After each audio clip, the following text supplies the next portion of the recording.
'రాకాస'.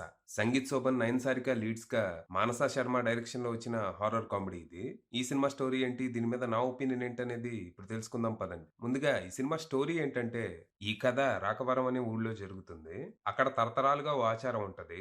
ఊరు బాగుండాలంటే అప్పుడప్పుడు ఊరి చివర కోటలో నివసించే బ్రహ్మరాక్షసుడికి జంతువులతో పాటు ఓ మనిషిని ఆహారంగా పంపాలి. ఈ ఆచారం వేల సంవత్సరాలుగా కొనసాగుతూ ఉంటది.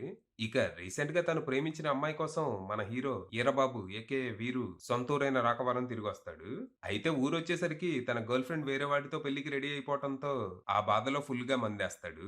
ఆ మత్తులో ఊళ్ళో కొన్ని రూల్స్ బ్రేక్ చేయడంతో పాటు అన్‌ఎక్స్‌పెక్టెడ్‌గా ఓ మర్డర్ కేసులో ఇరుక్కుపోతాడు. దాంతో తన పాస్‌పోర్ట్ లాక్కొని తన్ని ఊళ్ళోనే బంధిస్తారు. ఇక చేసేదేం లేక మనోడు తన ఇన్నోసెన్స్ ప్రూవ్ చేసుకోవడానికి ప్రయత్నాలు మొదలుపెడతాడు. ఓ పక్క మనోడి వ్యధ ఇలా ఉండగా, ఇంకో పక్క ఆ బ్రహ్మ రాక్షసుడు తనకు ఆకలేస్తుందని సిగ్నల్ ఇవ్వటంతో ఊరి వాళ్ళు బలికి బకరాన్ని సెలెక్ట్ చేసే పనిలో ఉంటారు.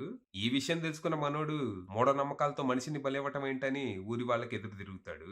మరి తర్వాత ఏం జరిగింది? అసలు ఆ ఊళ్ళో ఏం జరుగుతోంది? నిజంగానే కోటలో రాక్షసుడున్నాడా? ఉంటే దాని వెనకున్న కథ ఏంటి? ఇంతకీ ఈ కథలో సుబ్బలక్ష్మి పోషించిన పాత్రేంటి? చివరికి తన ఇన్నోసెన్స్ ప్రూవ్ చేసుకోవడానికి ఊళ్ళో బలిని ఆపటానికి మనోడు ఎలాంటి పోరాటం చేశాడు? ఈ ప్రాసెస్‌లో తను చేయాల్సొచ్చిన అడ్వెంచర్స్ ఏంటనేది మీరు సినిమా చూసి తెలుసుకోవాలి.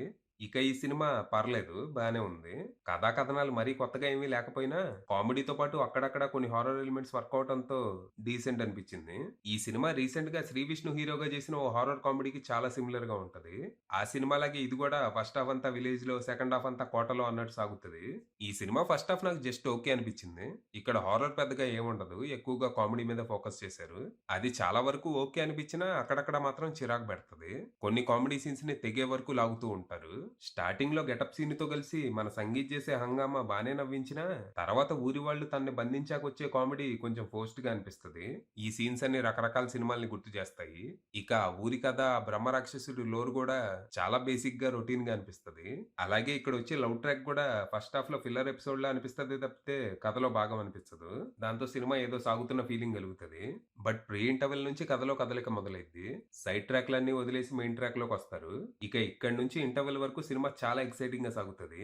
ఇంటర్వెల్ ట్విస్ట్ ఊహించిందే అయినా ఓకే. ఇక ఫస్ట్ హాఫ్‌తో పోలిస్తే సెకండ్ హాఫ్ చాలా బెటర్ ఉంటది. కథ ఊరు నుంచి కోటలోకి షిఫ్ట్ అవుతది. ఇక్కడ సంగీత్ గెటప్ సీన్‌లకి తోడుగా వెన్నెల కిషోర్ గూడా కలవటంతో ఫన్నీ మూమెంట్స్‌కి డోకా లేకుండా పోయింది. ఇక్కడ కామెడీతో పాటు హారర్ గూడా బానే అనిపించింది. ముఖ్యంగా ఆ పిశాచి ఎపిసోడ్ హిల్లేరియస్‌గా ఉండటంతో పాటు భయపెడుతుంది గూడా. అలాగే ఇక్కడ 'ఇండియానా జోన్స్' తరహాలో కొన్ని సెట్ పీసెస్ ట్రై చేశారు. Nice try. అలాగని సెకండ్ హాఫ్ ఏదో పర్ఫెక్ట్ అని గాదు. ఇక్కడ కొన్ని ఇష్యూస్ ఉన్నాయి. కొంచెం forced comedy, zero logics, questionable creative choices లాంటివి ఇబ్బంది పెడతాయి.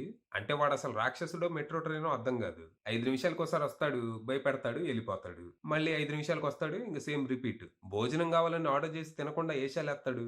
అంతేనా? ఆ రాక్షసుడు ఎంత మంచోడంటే ఎవరి మీద ఒక దెబ్బ గూడా ఎయడు. జస్ట్ రాళ్ళిసిరేసి ఎళ్తా ఉంటాడు. ఇలాంటి క్వెషనబుల్ థింగ్స్ ఇక్కడ చాలానే ఉన్నా ఎంటర్‌టైన్‌మెంట్ వర్క్ అవ్వటంతో సాగిపోయింది.